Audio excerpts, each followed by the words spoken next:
Ladies and gentlemen, welcome to my Why You Should Pull Nahida video. And in this video, I'll basically try to promote Nahida's upcoming banner by, telling you why you should pull for her and give you a small free-to-play damage showcase. So grab some snacks, sit back, and watch me ramble about the cutest Irish Archon, Nahida.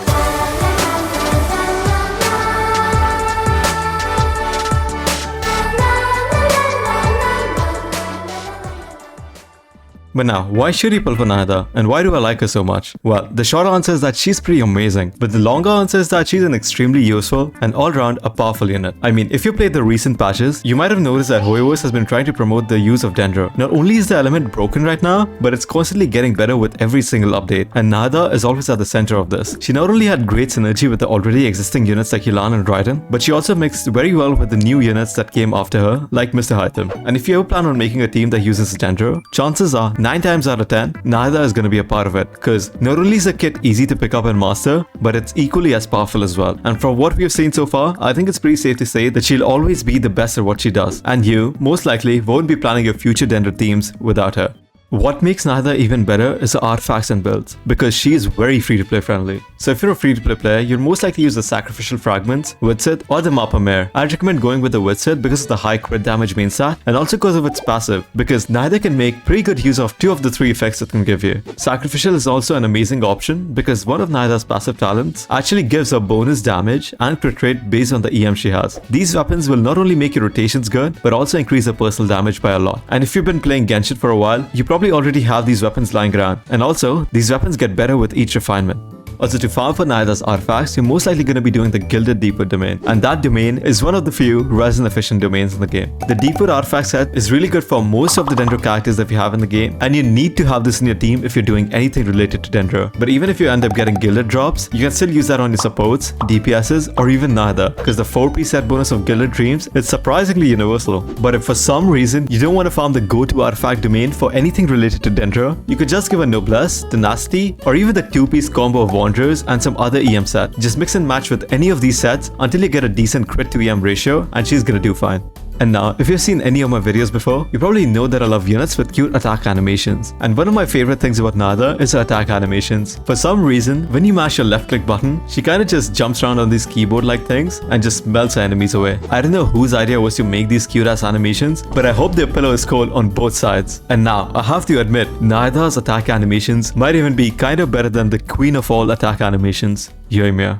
Nahida also has some of the cutest idle animations in the game. I mean, you know what happens when you leave the game even for a second, right? Your grandpa starts to talk about his wine, or some princess starts to go off about a blade. But with Nahida, you don't have to deal with that. She has one of those idle animations that you can watch multiple times without them getting too annoying. And the best thing about them is that they don't really make much noise. And when you come back to Genshin, you'll have the youngest, but ironically, the most responsible Archon just messing around on a swing.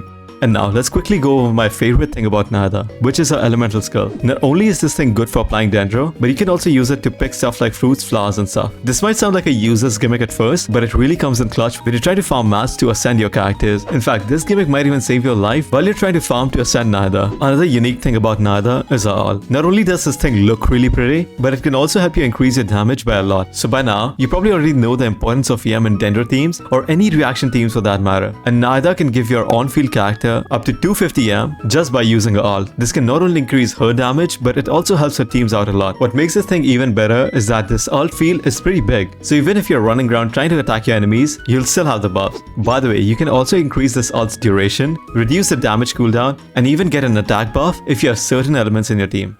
Another great thing about Nahida is that some of her constellations are really good, and her second constellation is probably the best one of them all. Basically, what it does is that it makes a Dendro reactions crit, and as if this wasn't enough, it also reduces your enemy's defense by 30%, which in turn increases your team's damage by a lot. But with this being said, you don't need them. Her constellations might look good, but if you're doing proper rotations and have a decently invested team, you'll be fine even without them. She is perfectly fine at C0. In fact, I've used her at C0 since her launch, and I can assure you that you don't need any of them, because there's nothing good ratio or proper rotations cannot solve unless you're there.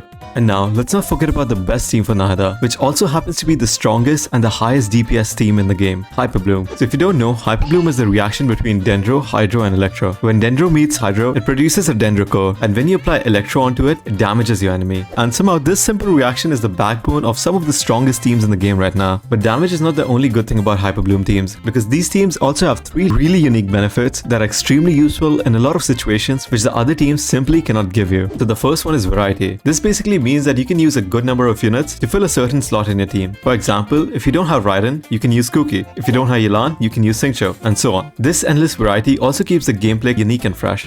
The second pro is investment, because Hyperbloom teams generally don't require a lot of investment. You only need to build crit on like 2 units, and for the remaining teammates, as long as you give them the right main stat, they will perform well, regardless of the not so good substats. And now, finally, the best part about these teams is that they're very free to play friendly. Most of your units in this team are gonna use the 4-star EM or Favonius weapons, which are pretty easy to get, and you most likely have multiple copies of them lying around by now, so you won't even break the bank trying to maximize your damage. But now let's stop this Hyperbloom praise for a second and look at something that you're here for, the numbers. So enjoy this quick showcase of me using Hyperbloom for the first time compared to the strongest teams I have on my account.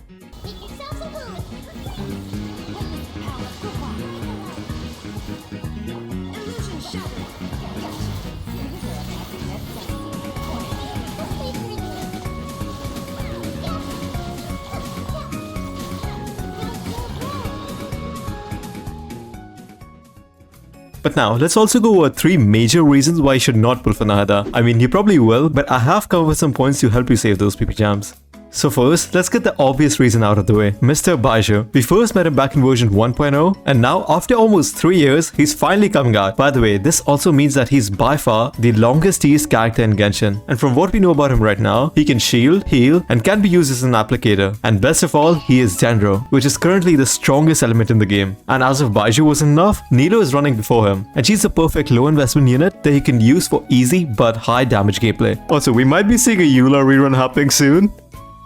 Yeah, she's not coming, is she? On top of this, we are pretty much at the end of a journey with Sumeru, which means that we will meet the Hydro Archon next. And the one thing about the Archons is that you can always bet on them. They have consistently been the best units for their niche. So if you're tight on those PP gems, you should get the character that you've been saving for first, because Nahida will, sooner or later, get another rerun, right? And now, if you played the other Archons, you know that they're kinda easy to build and they don't really require high levels of investment, meaning that you can pretty much slap artifacts with the right main stat even if they have kinda meh substats, and they'll still be good. But this doesn't really happen with Nahida. So if you want to get the best out of your Nahida, you're gonna need to make sure that she has a good balance of crit, energy recharge, and EM. And balancing all 3 of these can be very hard to do. But with this being said, she does have a good number of artifact sets to choose from, so it's not really the worst experience. Honestly, you could just give her some mid-ass pieces and still have her perform decently, and this is also what I do, and so far it's been working alright. And now finally, if you don't plan or feel like using Dendro teams, she's gonna be completely useless for you. She might be the best unit for most Dendro teams, but she's not a must-have by any means. You could just use the 2 Dendro units that we get for free, like Dendro MC or Kole, if you really want to mess around with them. But to be honest, you should only pull for Nahida if you want to upgrade your current Dendro teams, or if you just like Nahida's personality, gameplay, or her as a character. And if you pull for these reasons, you won't regret getting her.